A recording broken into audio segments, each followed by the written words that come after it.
Praise God. Isang magandang umaga po sa bawat isa. Good morning po. Praise God. At least mas lively ang ating second service. It's so nice to see you po worshiping God sa lugar na ito. And I believe kanina pa po tayo kinakatagpo ng Panginoon. Amen po ba? Amen.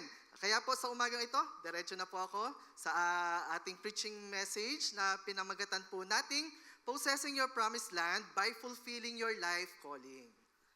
Possessing Your Promised Land by Fulfilling Your Life Calling. At ito po ay hinugot ho natin sa Joshua chapter 1. So mamaya po babasahin ho natin ang ating reference text. Simula po nung tumuntong ang buwan ng August, we have been hearing the word Promised Land. Amen po ba?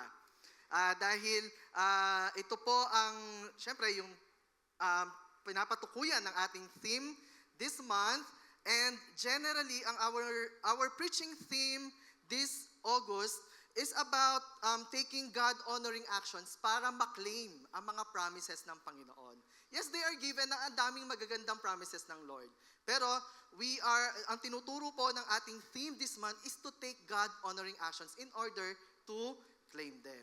So kung babalikan po natin ang ating theme verse, ang Joshua chapter 1 verse 3, this verse is about the leading of God's servant Joshua over the children of Israel to reach the promised land. Okay po? The promised land refers to a certain place where the Israelites po will settle and will build their nation. This land served po as an inheritance from the Lord as promised to Abraham, as early in the life or time of Abraham sa Genesis 12. Okay po? And to make the story short, banggit naman na po ito ni Sister Lilian sa kanyang preaching the first Sunday, it was Joshua who victoriously conquered the land. Technically, siya yung nakatungtong, nag-claim doon sa promised land by defeating the kings and the kingdoms na unang nagsettle doon sa lupaing iyon. Okay po? So, bakit po natin pag-uusapan ang life calling? Ayan. In possessing our promised land. Okay po. Nowadays, pag sinabi ho natin possessing the promised land, most of you may refer to it as a long time prayer po ninyo na talagang niluhod nyo na lahat. Parang inalay nyo na lahat. Pero wala pa ring prayer, but wala pa ring answer, but all of a sudden, God did the miracle and you claim it. Mga promised land po yan. Okay po? Marahil ganun po ang ating thinking. Maybe, ito po ay ina-equate natin generally ang promised land sa magaganda at dakilang pangako ng Diyos sa ating mga buhay in various forms, whatever they may be. And maybe some of us, we treat promised land or we see promised land as something na talagang divine from the Lord. Kasi ang promised land, by definition and by description in the book of the Bible, it is a land flowing with milk and honey. Meaning talagang sagana, binuhusan ng pagpapala ng Panginoon na ipinangako niya nga po sa mga anak ng Israel. And ang maganda pa po na grema sa akin dito when we talk about promised land, a land chosen by God. Pinili ng Panginoon. Di po ba? So kung i-relate ho natin ito sa ating mga buhay, this is my promised land. Meaning this is chosen by God for me. Okay po? So promised land. So while having that view on that word promised land sa ating pong mga buhay in our spiritual life, gusto ko lang pong dalhin ang bawat isa sa isang aspeto na baka ma-miss ho natin kung bakit or paano na-claim ni na Joshua itong promised land na ito. And I would like to use the term process. The process of claiming it. Those promises na ipinangako ng Panginoon, yun po ang titignan ho natin. At in our context, in Joshua chapter 1, Joshua fulfilled the calling. Joshua fulfilled his calling from the Lord to conquer. Yun nga po yung calling niya. Conquer that land at ma-receive ang promised land from the Lord. So, God raised and put Joshua into charge to lead the land, the people of Israel, to reach that promised land na ipinangako ng Panginoon. Kaya po, ang central idea ng ating pag-uusapan ngayong umagang ito, possessing and experiencing the promised land from the Lord has something to do with how you respond to God's call in your life. Amen po ba? Possessing and experiencing the promised land from the Lord has something to do with how you respond to God's call in your life. Because we believe that God will bring you in the most ideal place para maranasan ang kanyang pabor at biyaya kapag sumunod po tayo. Amen po ba? Sino ba naman ang makakatanggap ng pagpapala kung hindi sumusunod sa instruction? Amen po ba?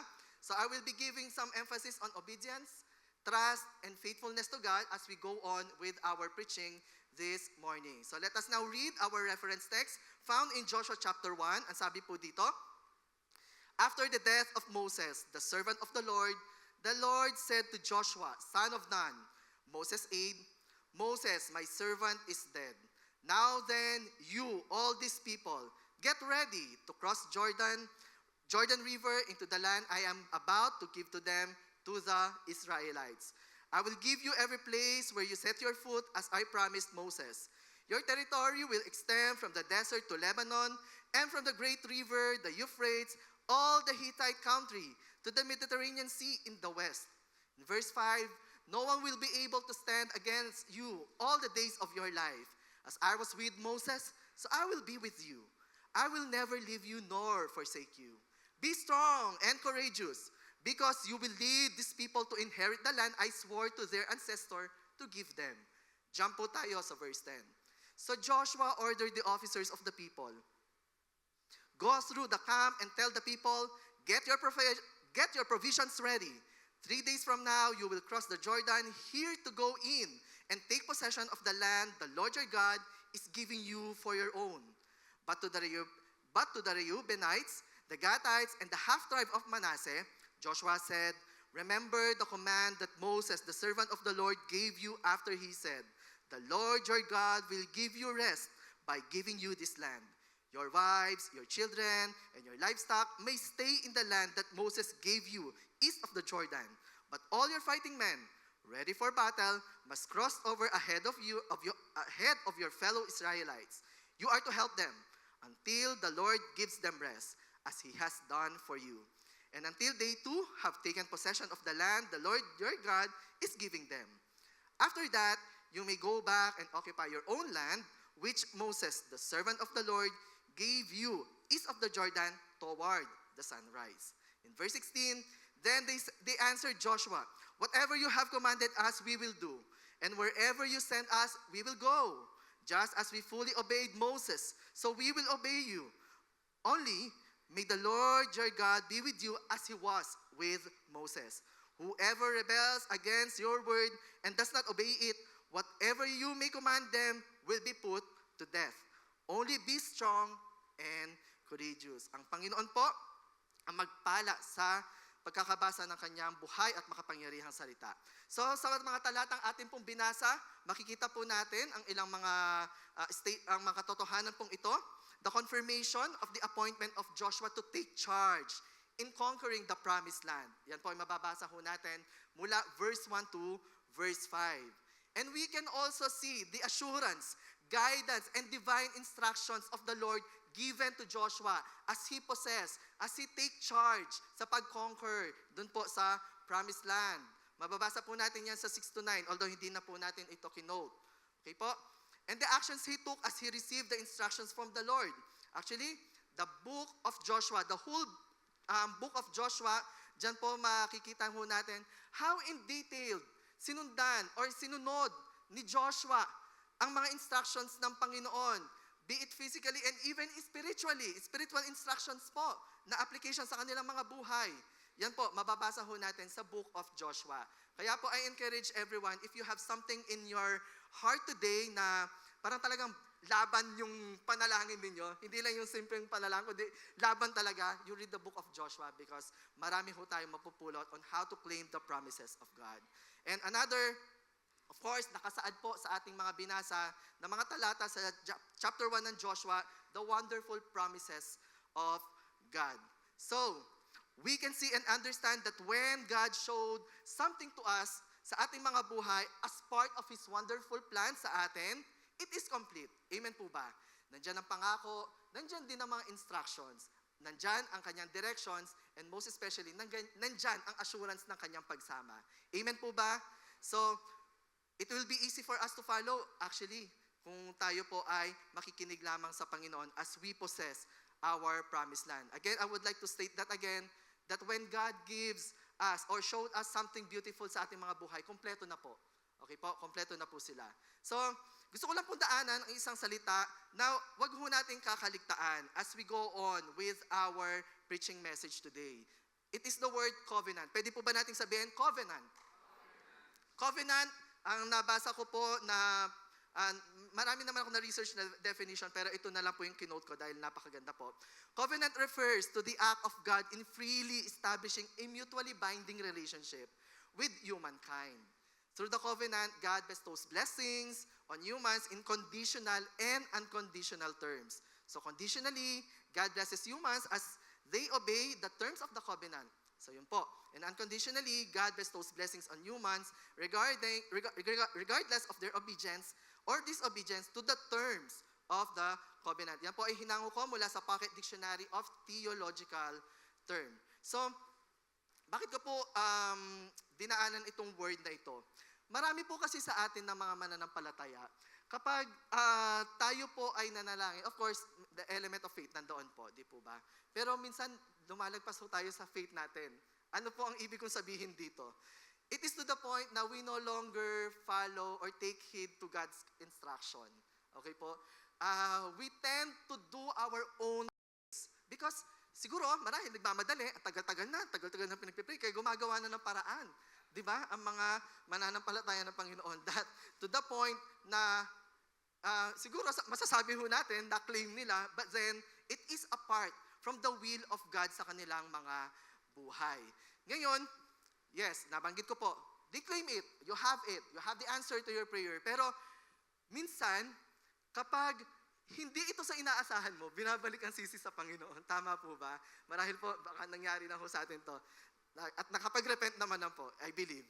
Pero, di ba, madalas kapag kung hindi man sinasagot, may sagot nga, pero hindi ito sa inaasahan natin bilang mga nananalangin sa pagkilos ng Panginoon, binabalik pa rin natin ang sisi sa Lord. Amen po ba? So, para maiwasan po ito, para maiwasan na tayo po ay magkasala, because ang sisihin ang Panginoon ay malaking kasalanan, let's point back our focus sa promised land na pinakita ng Lord sa atin. At as I mentioned, kapag nagpakita ng pangako ang Lord kompleto, nandyan ang kanyang instruction, nandyan ang kanyang direction, nandyan ang kanyang pagsama. Amen po ba? Yun lang po ang gusto kong isettle sa bawat isa. So naiintindihan po natin ang bagay na ito, ang katuroang ito, ang malalim na kapahayagan ng salita ng Lord patungkol sa kanyang pangako. Amen po ba? So kung naintindihan na po natin, tawagin na po natin si Pastor. Kasi yun na lang po panghawakan natin. Di ba? Dagdagan ko lang po ng konting saysay ang ating pag-aaralan. Okay po. So, again, when we follow God, it includes all His instructions sa ating mga buhay. And those instructions, of course, those are part of our calling we have to fulfill. Amen po? Amen. So, now, here is our promised land. Ito na yung tinatahak natin together. As Christians, as believer of Christ, ito na, kiniklaim na natin ang mga pangako ng Lord sa ating mga buhay. And we understand all the instructions, directions of the Lord, which we term as our calling.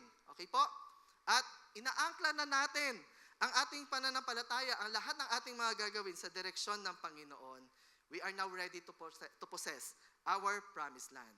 Pero, para mas mabigyan po ng diin ang bagay na ito, hayaan niyo po na mag-share lamang po ako ng 3 bagay para mas maging makatotohanan po ang ating pagsunod at pagtupad sa ating mga life calling. So 3 important actions in possessing our promised land as we fulfill our life calling. So unang bagay po, we have to understand na lahat po tayo ay may panawagan. Understand your calling. Excuse lang po. Praise God. So we have to understand na lahat po tayo ay tinawag ng Panginoon at lahat po tayo ay may tinanggap na panawagan mula sa ating Panginoon. Basahin po natin ang verse 2 ng Joshua 1. Ang sabi po dito, Moses, my servant is dead. Now then, you, all these people, get ready to cross the Jordan River into the land I am about to give them to the Israelites. So dito po, the Lord clearly spoke to Joshua about the task na kanya pong ifulfill. Yun po ang calling ni Joshua, to conquer the land. It is so comforting po na maunawaan kapag naririnig po natin na ang lahat ng bagay na nilalang sa mundo ay may purpose. Amen po. So kung i-relate po natin sa buhay ho natin ngayon, ay yung buhay pa lang ito may purpose. It's so comforting to know. Pero, gusto ko pong maunawaan ng bawat isa na ang purpose na yan ay mas may malalim na context. At ito po ay maunawaan lang po natin kapag naunawahan ho natin ang salita ng ating Panginoon. Kaya, habang totoo na tayo po ay may iba't ibang kapasidad, may iba't ibang kakayahan, may iba't ibang antas ng katalinuhan, and even the way of thinking, amen po ba? Sana po, kapag tinignan ho natin ang paggamit sa ating mga buhay, nagkakaisa po tayo sa isang layunin. Ano po yung layunin ito? That is to give honor, to give or to live out, and to live out the purposes of God sa pamamagitan ng buhay na ito. Amen po ba? That is our main life calling. Amen po? To give honor to our God. Basahin ko lamang po ang Ephesians 2:10. Ang sabi po dito, "For we are His workmanship, created in Christ Jesus for good works, which God prepared beforehand, that we should walk in them." That is in Ephesians 2:10. Ang sabi naman po sa Ecclesiastes 12, verse 13, "The end of the matter, all has been heard. Fear God and keep His commandments, for this is the whole duty of man. For God will bring every deed into judgment with every secret things, whether good or evil." Bigla lang din po nagrema ito, yung verse na ito. O nga naman, no, pagdating or sa pagtatapos ng oras sa mundo at haharap na tayo sa Panginoon, wala naman ho tayong maibibigay kundi buhay pa rin. I mean, ito lang talaga ang may present ho natin sa Panginoon. And so, how are we using our life today? Di po ba? Gaano po ba natin na bibigyan ng importansya ang konteksto ng buhay sa paraan na ito ay dinisenyo ng ating Panginoon? So again, I would like to mention it once more that this life given to us, this precious life, dagdagan ko na ng isa pang adjective, ang nag-iisang buhay na ibinigay ng Panginoon po sa atin ay ginawa para magbigay ng honor para sa ating Panginoon. And that is our life calling. Amen po ba? So, I would like to remind everyone that we have to focus. Everybody say focus. Focus on our God-given goal. Amen po ba? Focus on fulfilling God's plan sa inyo po mga buhay. Focus on following His instructions. And focus in pleasing and honoring the Lord sa pamamagitan po ng ating mga buhay. Na-encounter ko lang po itong isang kwento ito. Mayroon pong isang bagong Kristiyano na nakakilala sa kanya, sa Panginoon. He is so inquisitive about the things na mangyayari sa kanya after following Christ, after deciding to commit his life to God. And he understood na walang ibang makakapag-explain ng buhay sa kanya, kundi ang Word of God. Kaya naman, ang ginawa nitong bagong Kristiyanong ito, binuklat niya kanyang Bible. At,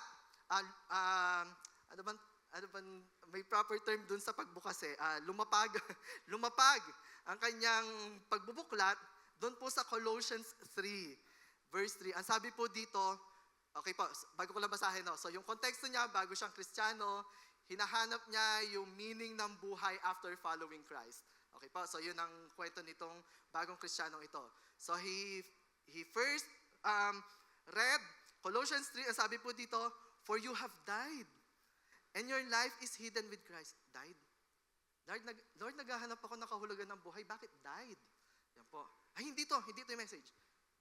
Lumapag ulit siya sa isang verse. Galatians 2:20 naman. "For those who know it, I have been crucified in Christ. It is no longer I who live, but Christ lives in me." Crucified. Kanina, death. Died. Ngayon, crucified. Ay, hindi to. Luke 9:23. "And he said to all, if anyone would come after me, let him deny himself." Di ba? "Take up his cross daily and follow me." Teka, bakit ganito mga nababasa ko? Hindi. Galatians 5:24, doon naman siya dinala.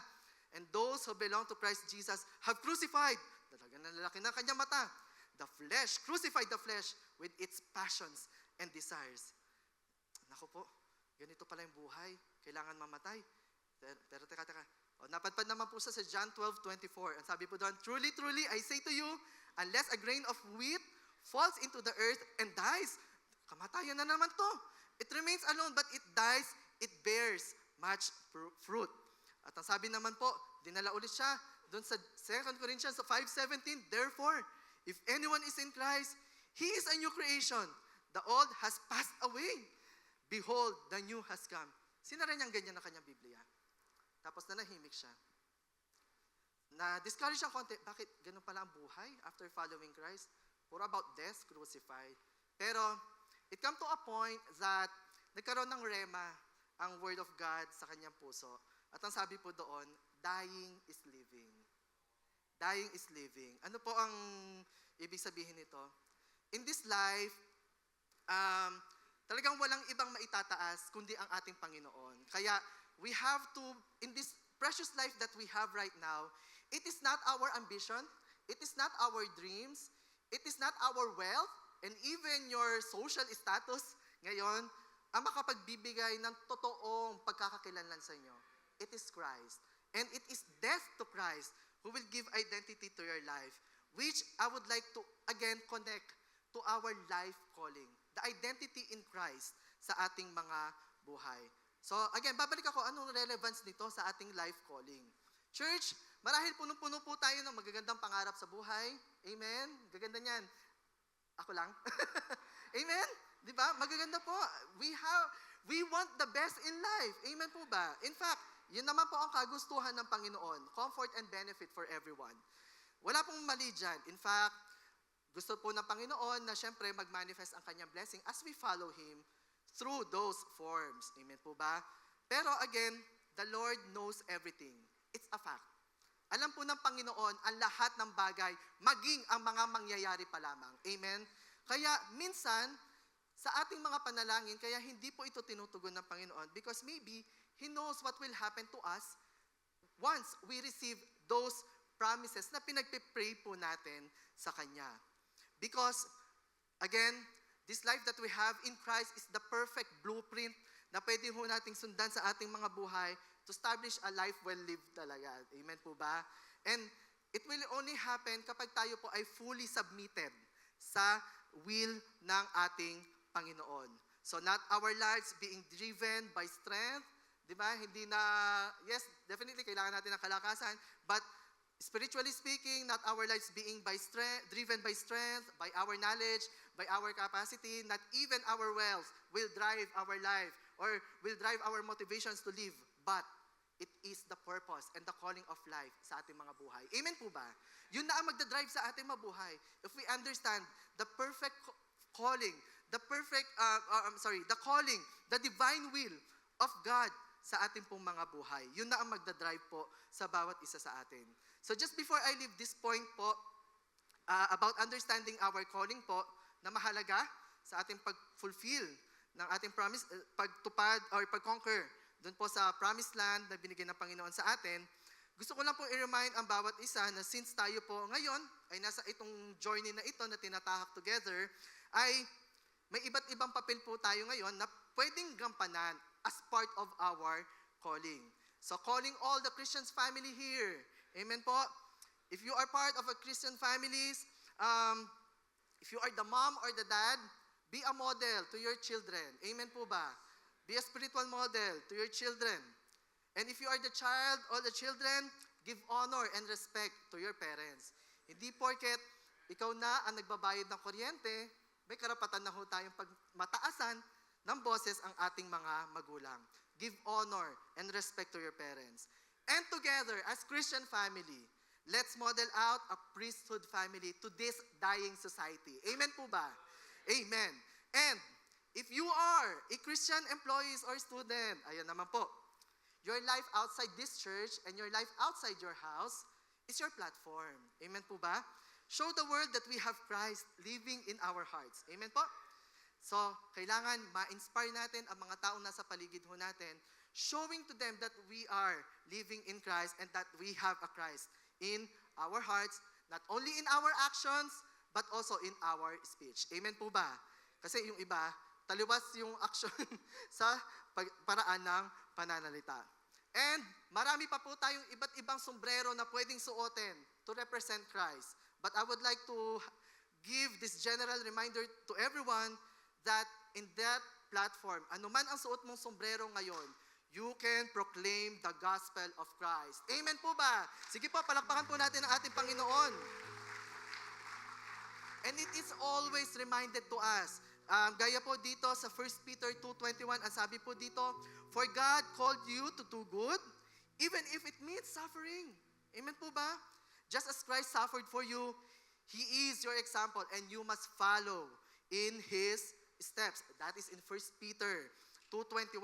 At ang sabi din po sa verse 9 and 10 of 1 Peter 2, but you are not like that, for you are a chosen people, you are a royal priest, a holy nation, God's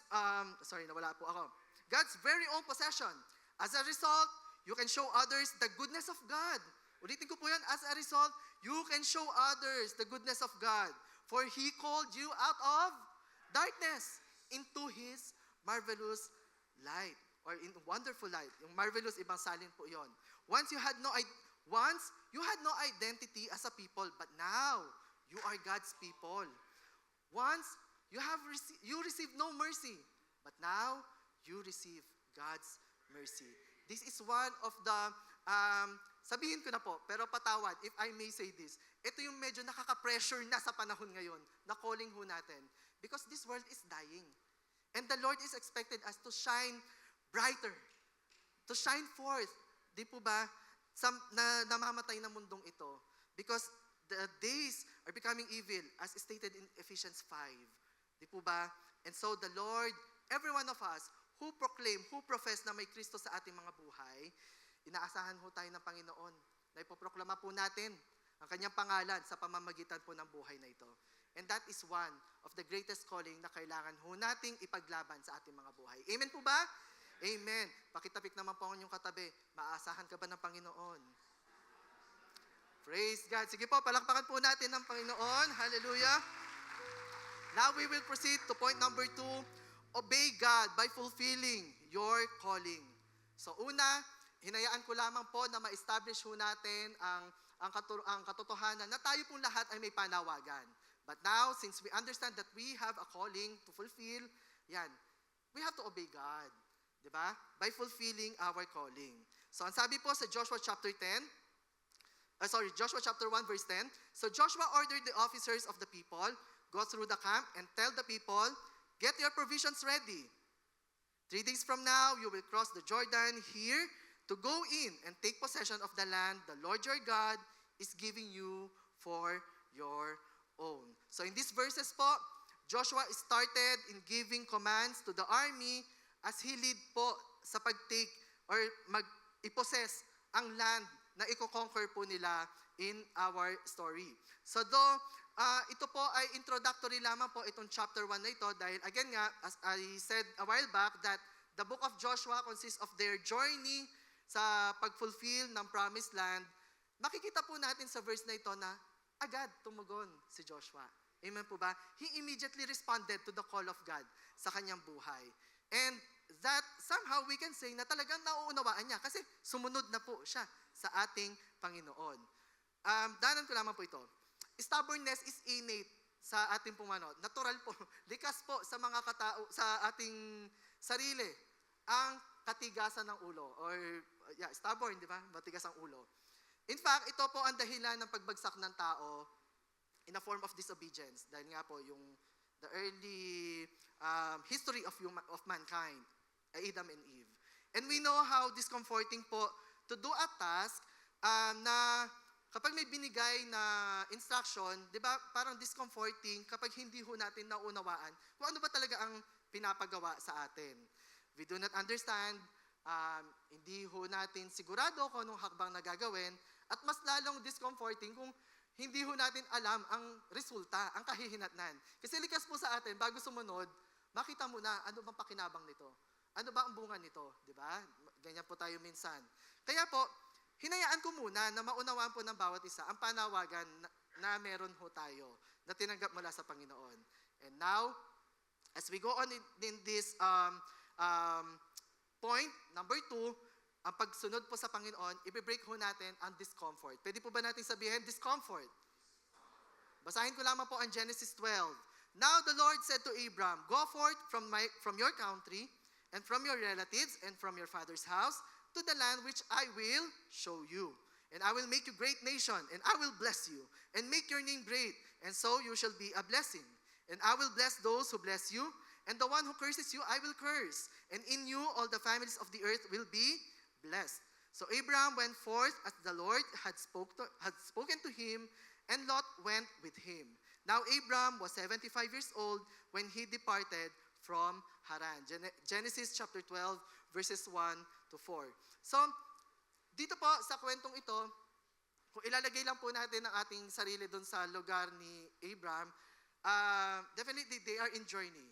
Pero, being in the self of Abraham that time, sa panahon natin ngayon, kapag pinapadala ka ng Panginoon into these new things for us, di po ba, may parang discomfort tayong mararanasan.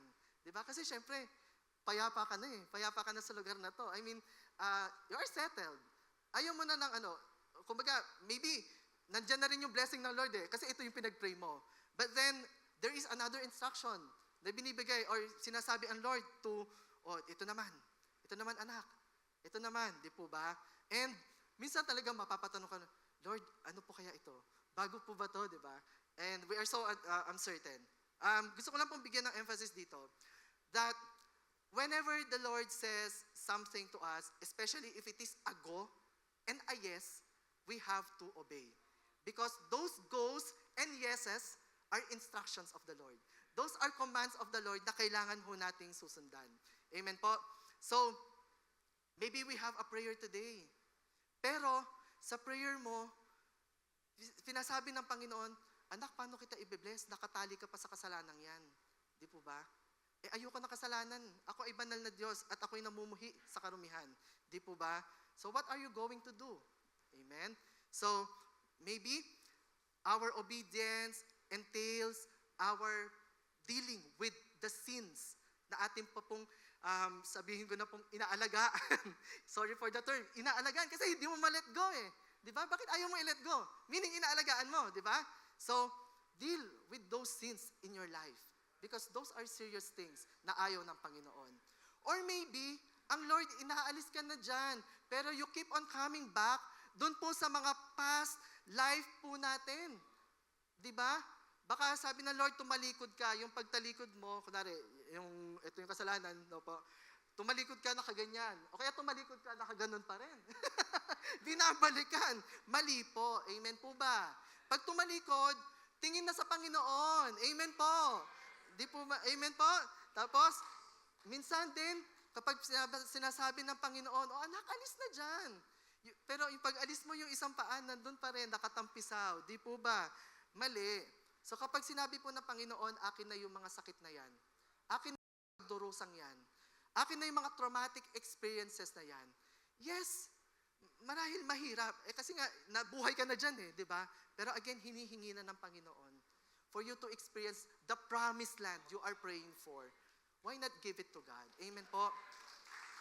Kaya this morning, maybe some of us praying for something, pero alam mo, ito yung nagiging stronghold ng kaaway sa'yo.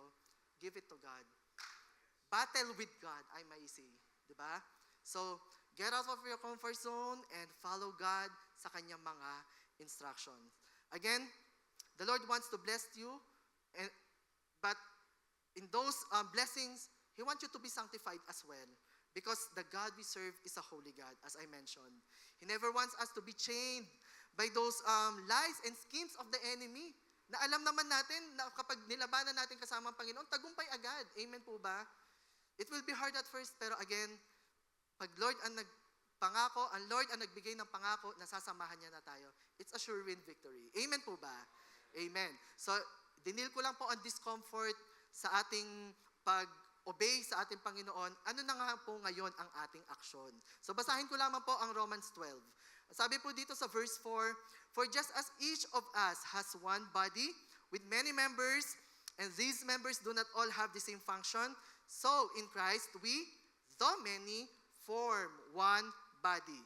And each member belongs to all the others. We have different gifts according to the grace given to each of us. If your gift is prophesying, then prophesy in accordance with your faith. If it is serving, then serve. If it is teaching, then teach. If it is encourage, then give encouragement. If it is giving, then give generously. If it is to lead, do it diligently. If it is to show mercy, do it cheerfully. Yan po ay nasa Romans 12:4-8. Isa pa pong verse para mas maintindihan ho natin ang ating response. Ephesians 4:7-13. Ang sabi po dito, but to each one of us, grace has been given as Christ apportioned it. This is why it says, when He ascended on high, He took many captives and gave gifts to His people. What does He ascended mean? Except that He also descended to the lower, earthly regions. He who descended is the very one who ascended higher than all the heavens in order to fill the whole universe. Verse 11, so Christ Himself gave the apostles, the prophets, the evangelists, the pastors, and teachers to equip His people for works of service, so that the body of Christ may be built up until we all reach unity in the faith and in the knowledge of the Son of God and become mature, attaining to the whole measure of the fullness of God. That is, or those passages are found in Romans 12 and in Ephesians 4.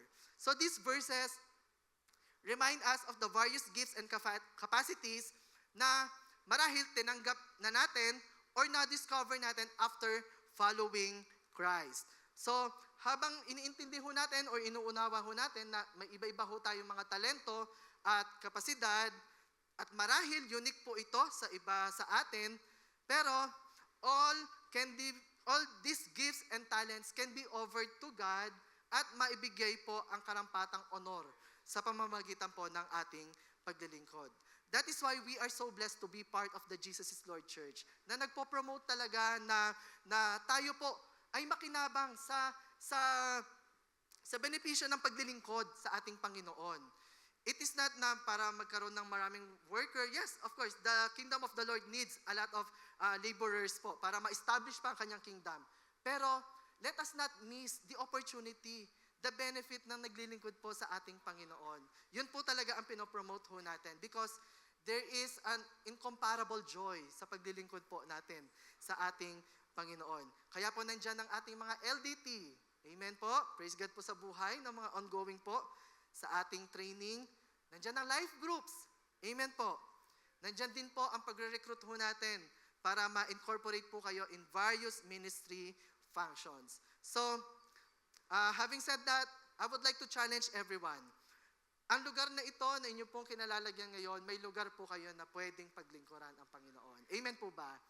Kaya, just allow us po to invite you once more to join us in this ministry and together, let's experience the fruitfulness of God na ipagkakaloob niya po sa atin as we serve His kingdom. Kaya pakitapik po yung katabi. Let's go! Ayan po. Balikan nyo naman po siya. Lead me. Ayan po. So, ayan, may time pa. Idaanan ko lamang po ito. One time, doon po sa online class na pinasukan ko po, may nabanggit po yung professor namin. Kasi it's about data gathering, data information, processing of data po yung pinag-uusapan doon. Ang sabi niya dito, or kinote ko po yung word niya, sabi doon, we are living in an era full of information. Ang panahon daw po natin ngayon ay punong-puno ng impormasyon. Nasa panahon po tayong ganon. At ang pag-access sa mga impormasyong ito ay napakadali. Amen po?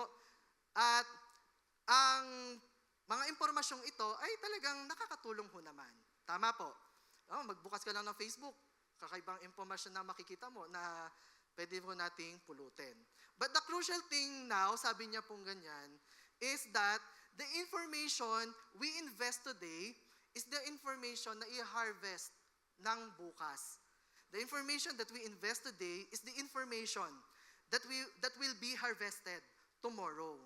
Kaya, syempre po, pinagana ko na naman yung pagiging Kristiyano ko. Ang lalim kasi nun eh. Totoo naman po yun eh. Kaya pinagana ko yung pagkakristyano ko. Oo nga no, Lord. kung ano po yung tinanim naming impormasyon ngayon, yun po yung aanihin ng mga susunod na henerasyon. Although it's somehow babala po sa bawat isa na be mindful of the twisted facts. Di po ba? Pag alam nating mali, wag nang tanggapin. Maging bahagi na tayo sa pagbabasura ng mga maling ano na yan. Okay po? And nagiging ano na rin po, rampant yung mga unverified sources of information. Di ba? Mag-post lang ako, halimbawa ngayon sa Facebook, namatay na si ganyan. Di ba? Ang dami nang magko-condolences. In fact, magpalit ka nga lang ng itim na profile picture, marami nang magko-condolences. Samantalang hindi, may iba palang meaning yun, di ba? So, iba-iba ng form of information. And ang nakakalungkot din, napakarampant na rin po ng unreliable information. Ito na yung panahon ho natin ngayon. So, this is our era, but then, ano po ang gusto kong bigyan ng emphasis dito? This is our era. And this era can be used po, paano ko ba sasabihin to? Parang mas kailangan, at higit na kailangan po natin na ipangaral, ipagsigawan ang katotohanan. Amen po? Naget niyo po yon? Many information can be true today, but can be invalidated tomorrow. Di po ba? Marami pa po kasing mga theory na tinatawag. But then, I would like to remind our congregation today na ang salita po ng Panginoon will never go wrong. Lagi po itong totoo. At hanggang sa huli, hanggang sa dulo po ng oras, sa pagtatapos po ng oras sa mundong ito, ang salitaan po ng Panginoon ay mananatiling totoo. Amen po? That is stated in Matthew 24. Praise God. So, church, this is my challenge to everyone. Paano po natin ginagamit ang salita ng Panginoon sa panahon po natin ngayon? Amen po ba? Baka pagpo-post lang ng, although iba-iba naman po nakaparaanan, baka pagpo-post lang ng Bible verse sa social media natin, mas kinahihiya pa natin, di po ba? Mas marami pa ang kabalbalan, sorry for my term, than preaching and speaking out the truth from the Word of God. Amen po ba?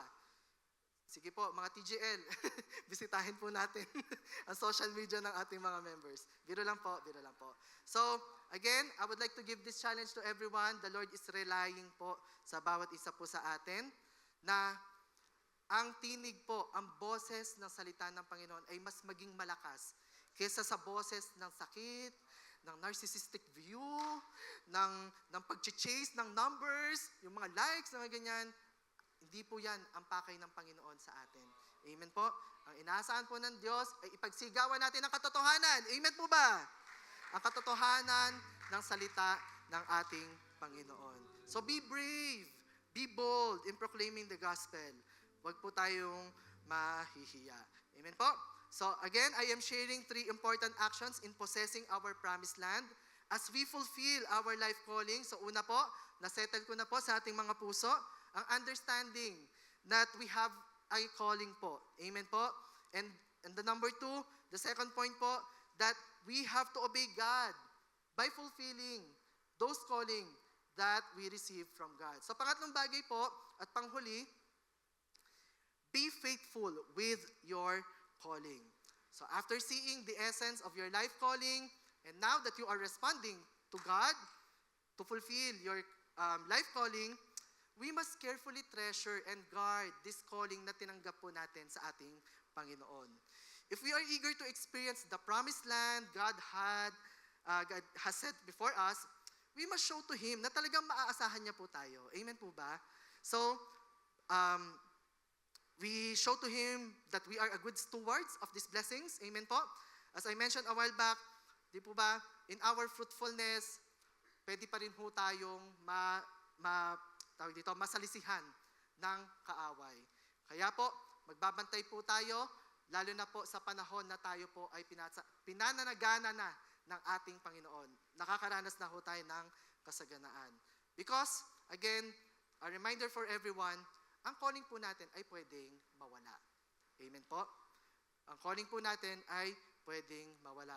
So how can we be faithful with our calling? Number 1 po, joyfully fulfill your calling from the Lord. Ang sabi po sa Romans 12:11, never be lacking in zeal, but keep your spiritual fervor serving the Lord. Be joyful in hope, patient in affliction, faithful in prayer. Sabi naman po sa Colossians 3:23, whatever you do, work heartily as for the Lord and not for men, knowing that from the Lord you will receive the inheritance as your reward. You are serving the Lord. You are serving the Lord Christ. Colossians 3:23-24. So joyfully fulfill your calling na tinanggap po natin sa ating Panginoon. So another, how to be faithful with our calling? Cultivate the calling you are fulfilling from the Lord. Cultivate, pagyamanin, paghusayan pa po natin ang ating ginagawa para sa ating Panginoon. So, ang sabi po dito sa 1 Peter 4:10, as each has received a gift, use it to serve one another as good stewards of God's varied grace. 1 Peter 4:10. At ang sabi naman po sa 2 Timothy chapter 1, verse 6, for this reason, I remind you to fan into flame the gift of God. Sabi nga po natin yun, fan into flame. The gift of God which is in you through the laying on of my hands. For the Spirit of God gave us does not make us timid, but gives us power, love, and self-discipline. 2 Timothy 1, verses 6-7. So, cultivate the calling you are fulfilling from the Lord. Patuloy mong pagnigasin. Nakakatuwa po yung verse na yun. Fan into flame. Fan into flame the gift of God na binigay po ng Lord sa atin. And another, be faithful with your calling by fighting for your calling. So in the midst of our service to God, tandaan po natin na may counter-attack din ng enemy.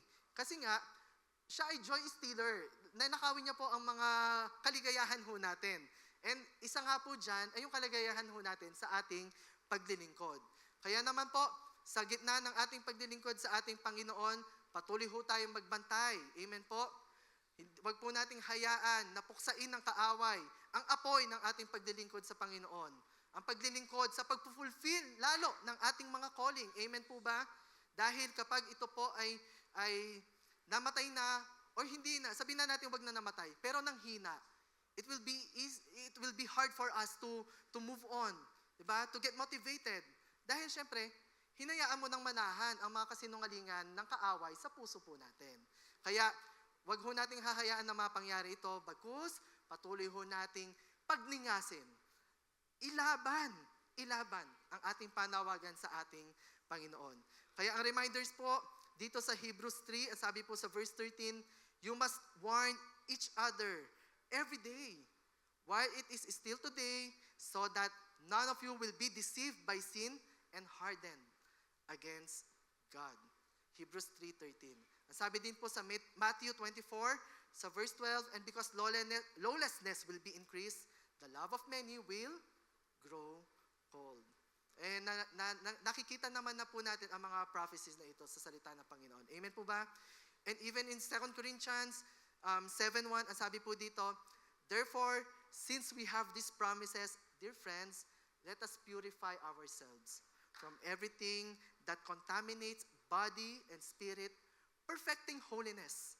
Sabihin ko po yan, perfecting holiness out of our reverence for God. You see the element of perfecting the holiness, ang pagkatakot sa ating Panginoon. So, these verses, in-note na lamang po natin, pero whenever we get demotivated, tama po ba yung word ko, demotivated? Ayan yung napanghihinaan po tayo, ay basahin lang po natin ito dahil ang salita ng Panginoon ay buhay. Amen po. Pagkain ng ating spirito, and we will be recharged. We will be refocused back to our calling na ating pong iniingatan. Amen po? Kaya as I end with this point, wag po nating ipatalo ang panawagan natin mula sa Panginoon. Amen po ba? Amen. Pwede po ba tingnan ninyo ang katabi ninyo? Ayan, at palakpakan nyo po siya dahil mananagumpay yan. Hallelujah.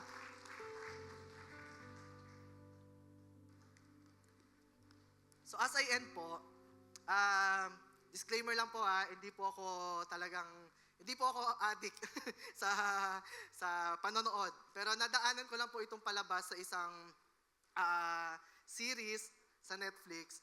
Ang sabi po dito, many people are asking for signs before they act. And people who ask for signs are those who are afraid and are uncertain of their future. Basahin ko po ulit. Many people are asking for signs before they act, and people who ask for signs are those who are afraid and are uncertain of their future. Yan po ay hinango ko sa isang palitan ng conversation. Kasi yung konteksto niyan, yung magkausap, yung isa doon kasi, hindi niya alam kung magpapakasal siya. Ayun po. Kaso, sa line of work niya, lahat ng mga na-experience niya, nagpapakasal. I mean, may kinalaman sa kasal, sa pagpapakasal. Ayun po. Tapos, so yun, nakakwentuhan niya yung katrabaho niya ganyan. Hindi niya alam. Pero, at iyon yung nabitawan nung kausap niya na, ayan, maraming mga tao, di ba, naghahanap ng signs sa mga steps na gagawin po nila. And kaya lang naman sila naghahanap ng signs. Actually, ang konteksto po nito, makamundong signs ha, yung mga signs ng ano po, ng mga, kumbaga, dala na tadhana, ganun po. So, they are looking for signs na siyang magdidikta para gumawa sila ng aksyon. Ayun po. Kaya po, medyo humanistic yung pagkaka-quote ko or pagkakagamit ko po ng line nito. Although nag-reflect po ako, sabi ko, oo nga no Lord, minsan yung mga Kristiyano ganyan po. Parang ang dami-dami nilang hinahanap na signs sa mundo, samantalang, sorry, bago ko lang bitawan yon kasi yun yung punchline ko. Ayun po, ang dami-dami nilang hinahanap na signs sa mundong ito na manifestation na ito talaga ang gagawin po nila. Pero, namimiss po nila ang Word of God. Kasi ang Word of God po, binigay po sa atin ng Panginoon as the very immediate manifestation of God's instruction, direction, and even the assurance of His guidance sa ating pong mga buhay. Na hindi na ho natin hahanapin sa mundong ito. Amen po ba? The very Word of God is the clearest instruction we can ever hear, we can ever see or read and follow. Amen po?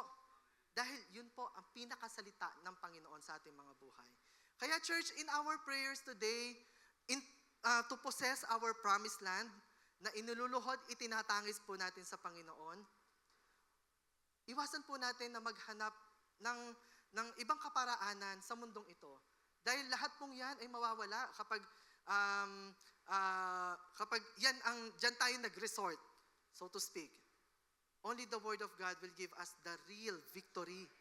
The real victory na mararanasan po natin sa ating mga buhay.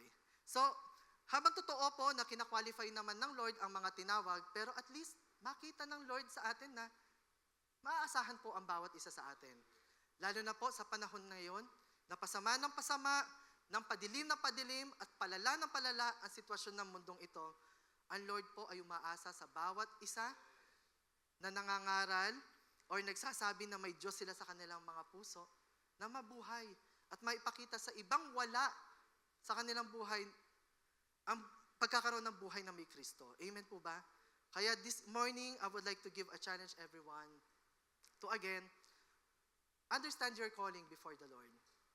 And if you are able to understand the calling we receive from God, then obey the Lord. Obey His instructions.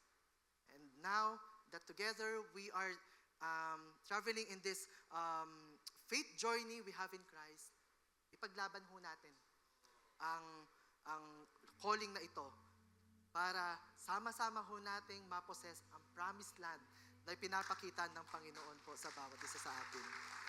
We know that in the obedience of Joshua, the faithfulness of Joshua led them to claim the promised land. Amen po? And the benefit ay umabot po hanggang sa mga susunod na henerasyon. Yun po ang hamon ko sa bawat isa. As we fight for our calling, asahan po natin na hanggang sa mga susunod na henerasyon, aanihin po nila ang pakinabang ng ating pagtataguyod ng ating mga calling.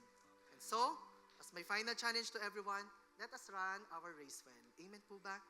The Lord will allow you to set your foot on that promised land kapag tayo po ay nanatiling tapat sa ating Panginoon. Good morning po, and God bless us all.